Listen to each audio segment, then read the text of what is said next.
Ira Wallace ambles around the butcher block countertop in the kitchen she shares with a community of farmers in central Virginia.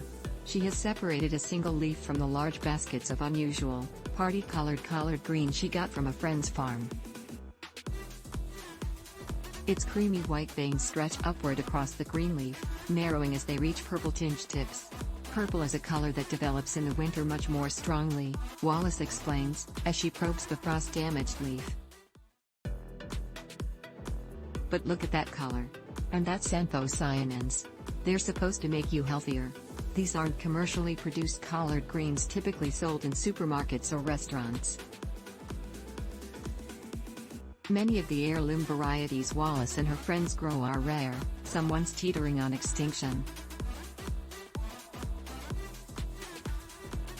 Other types can likely be found in backroad gardens of aging stewards, but countless varieties have vanished in the U.S. There was once a kaleidoscope of diversity in collards, as people diligently collected and replanted seeds, passing them from one generation to the next to preserve the qualities. Collards, an inexpensive, nutrient-rich vegetable, became a staple for many Southern families, especially African Americans trying to feed their families healthy food year-round. Where I grew up, if you didn't eat greens at least 5 days a week, you were funny, you know. Wallace joked. Like, what is wrong with you?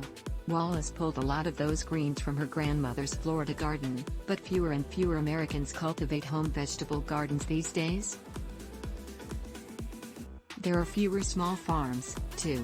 According to the U.S. Department of Agriculture, the number of farms in the U.S. has shrunk from about 6 million to 2 million over the past 75 years, while the average size of farms has doubled. As farms and gardens vanished, so too did the heirloom collards. Now the race is on to preserve what remains. Wallace, 73, is doing a lot of the work as part of a group of seed savers, farmers, activists and academics, known collectively as the Heirloom Collard Project. They want to preserve and reintroduce people to rarer collard varieties and connect with older seed stewards before their stories are lost to time. If you want to save a seed, it's good for it to be a good and tasty and productive seed, Wallace says.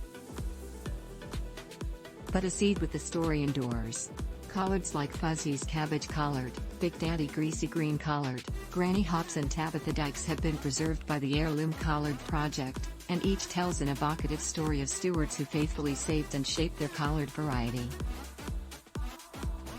Aside from quirky names, many have unusual colors or textures. They tend to be sweeter or spicier, more tender or more disease and cold resistant than regular greens.